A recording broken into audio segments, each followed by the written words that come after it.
ಕಾಲೇಜಿನಲ್ಲಿ, ಕೊನೆಗೆ ಕೆಲಸ ಮಾಡುವ ಕಡೆಗಳಲ್ಲಿ ಕೂಡ ಅಂಬೇಡ್ಕರ್ ಅವರು ಆ ನೋವನ್ನು ಅನುಭವಿಸಬೇಕಾಯಿತು. ಬಹುಶಃ ಆ ನೋವುಗಳೇ ಅವರಲ್ಲಿನ ಛಲಕ್ಕೆ ಮತ್ತಷ್ಟು ಬಲ ಕೊಟ್ಟಿರಬೇಕು.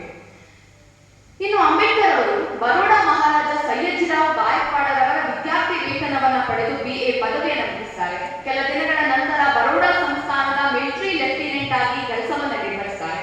ಅದಾದ ನಂತರ ಅದೇ ಸಂಸ್ಥಾನದಲ್ಲಿ ವಿದ್ಯಾರ್ಥಿ ವೇತನವನ್ನು ಪಡೆದು ಕೊಲಂಬಿಯಾ ವಿಶ್ವವಿದ್ಯಾನಿಲಯಕ್ಕೆ ಸೇರ್ಕೊತಾರೆ. ಅಲ್ಲಿ MA ಹಾಗೂ PhD ಪದವಿಯನ್ನು ಪಡೆತಾರೆ. ಅದಾದ ನಂತರದಲ್ಲಿ ಇಂಗ್ಲೆಂಡ್ಗೆ ಬರ್ತಾರೆ. ಇಂಗ್ಲೆಂಡಿನಲ್ಲಿ ಕಾನೂನು ಹಾಗೂ BSc ಪದವಿಯನ್ನು ಪಡೆತಾರೆ.